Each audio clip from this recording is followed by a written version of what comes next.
वालेकुम, सत श्री अकाल जी। तुसीं देख रहे हो पंजाबी विचार ते मैं होस्ट रिहान मलिक ते साडे नाल मौजूद ने इंडियन सिख यात्री जो कि हुण ननकाना साहब तो जिहड़े कि जा रहे ने ते इन्हां नूं पुछदे आ इत्थे रह के की इन्हां ने जिहड़ा कि इंतजाम देखे ते किस तरह दा पाकिस्तान दे इंतजाम असीं इन्हां नूं सिख यात्री रह के। सत श्री अकाल जी। की नाम है? मेरा नाम जसमीत है। जसमीत है। तुहाडा की नाम जी? कुलविंदर कौर। कुलविंदर कौर। अच्छा, किहड़ी जगह तो आए तुसीं? मैं इंडिया तो आई हाँ, दिल्ली तो। दिल्ली तो ठीक हो गए।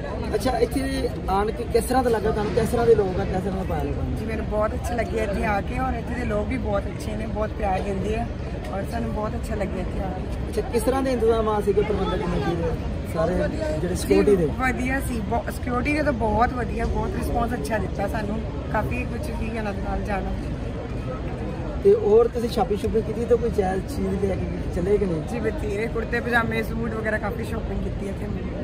ਬੈਗ ਤੁਹਾਡੇ ਕਾਫੀ ਭਾਰੇ ਲੱਗ ਰਹੇ, ਮੈਂ ਤਾਂ ਇਸੇ ਕਰਕੇ ਕਿਹਾ। ਇੱਕ ਦੇ ਚਾਰ ਬਣਾ ਲਿਆ ਸੀ ਤਾਂ ਸ਼ਾਪਿੰਗ।